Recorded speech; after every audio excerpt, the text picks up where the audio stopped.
This was one of the areas that the team, when we were driving the committee, when we were trying to draft these, because we are all partly, affected by these. So, for example, let's look at. I'll take a classical case of our artisans. Let's go to the garages, those that service our cars.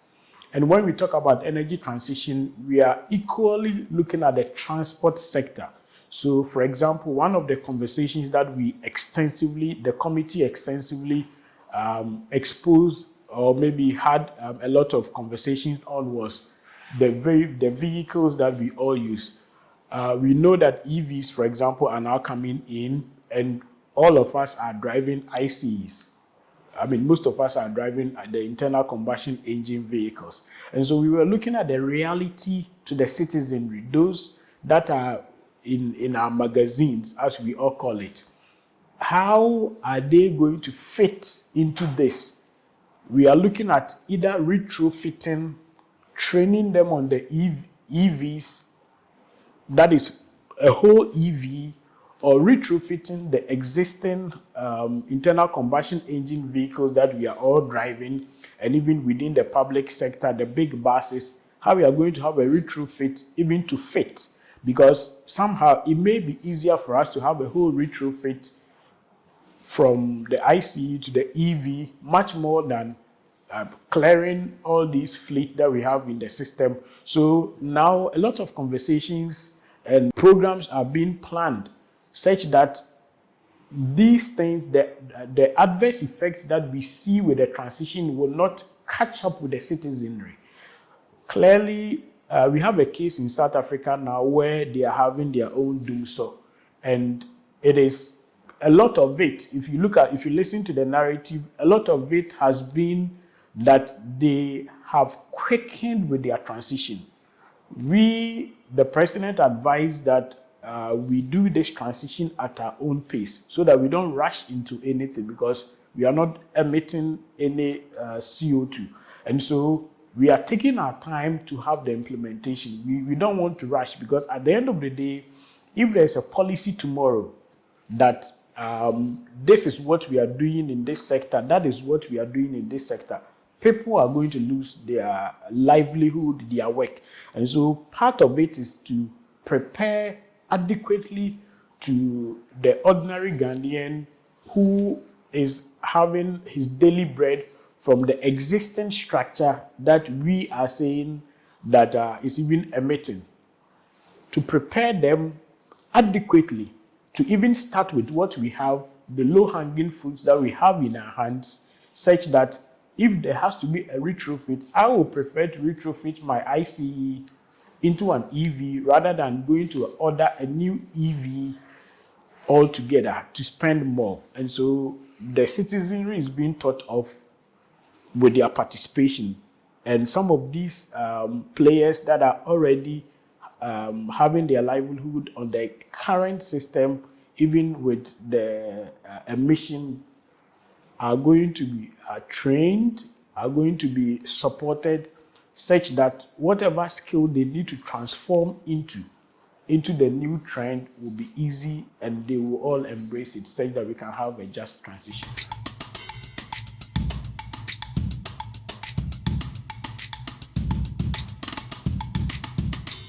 If you look at the various areas in terms of workforce or employment, it is a new opportunity for people to look at new business ventures, i.e., for those, for example, that are looking at the energy transition within the transport sector.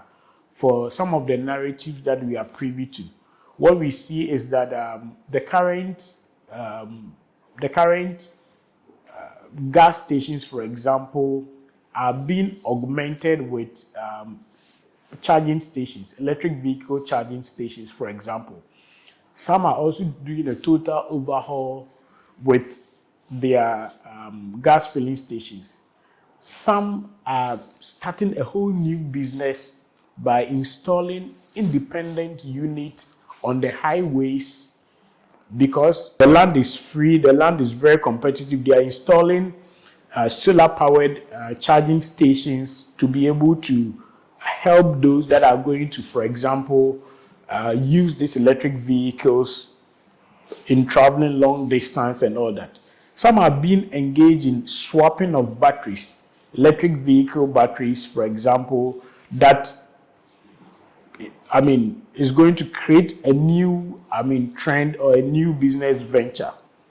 Some are bringing all kinds of ideas. So it is a new area that understanding the current plan, which of course will be reviewed time on time as technology changes, as new trends.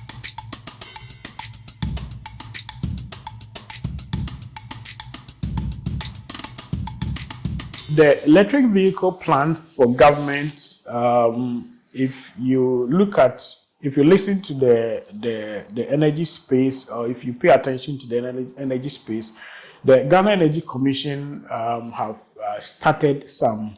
They are the regulators and they are the technical advisors for the energy ministry. So Ghana Energy Commission has started putting in place a lot of documentations and programs that will inform a proper regulated market, because the transport sector is very dynamic, and handling it for the future would need, especially when there has to be an energy input, will have to be done and done very well. So the Ghana Energy Commission has started the Drive Electric Initiative program, where a lot of initial players within the electric vehicle space have presented what they have. They've looked at the various products that is currently on the market, what their capacity is, how, for example, how much distance an electric vehicle can travel before you need to recharge, what is the charging regime. If people want to come into from the private space, are they going to set up charging stations using the same rate from ECG to charge vehicles for people and take a token from them? What will be the kind of commercial agreement in terms of the sale of the energy or the electricity that is going to be from these individual charging stations, as against whatever ECG is also selling? Is there going to be individual commercial arrangement? Is it going to be regulated? If somebody wants to set up its own solar-powered charging station, how is the person going to charge in terms of how much will be the rate per kilowatt hour as against what is coming from the grid? If we are even talking about clean energy and electric vehicle, are we going to still take power from a dirty source, that is from a fossil source, to charge our electric vehicle and think that we are keeping the environment? That is another question that is also there. These kind of charging stations that we are going to have, if it's going to be from fossil-powered thermal plants that are not using any clean strategy like CCUS or making the process clean, if it's really coming from a carbon emitting source and coming into the charging station, into an electric vehicle, are we just going to deceive ourselves that it is a clean venture we are doing? So all these things will necessitate a certain pricing regime, such that if a source is coming from ECG, what is the rate per kilowatt hour? If a source of electricity is coming from a clean source, what will be the rate per kilowatt hour? If I am reselling ECG's power, what will be the rate? If I am generating my own power, what will be the rate? Additionally, what is even going to be the time of charging? There are different charging stations. Some can charge in 30 minutes, some can charge in 1 hour. If I'm charging my vehicle in 1 hour, is it going to be cheaper than somebody who is charging the vehicle in 30 minutes? All these things will have to be informed in the pricing regime that the electric vehicle. So the Energy Commission has started, teasing out the various structures, such that if they are able to bring out a full-blown regulation around electric vehicle, it will consider all these things in totality. And even if you are an individual player that you want to also build your own charging station, per your investment cost, per how much you want to retire your investment, per all the other things, all these things will come into the regulatory document, and there wouldn't be any mess. So Energy Commission has started a fantastic job, and as we don't really have time because the electric vehicle agenda is running really fast.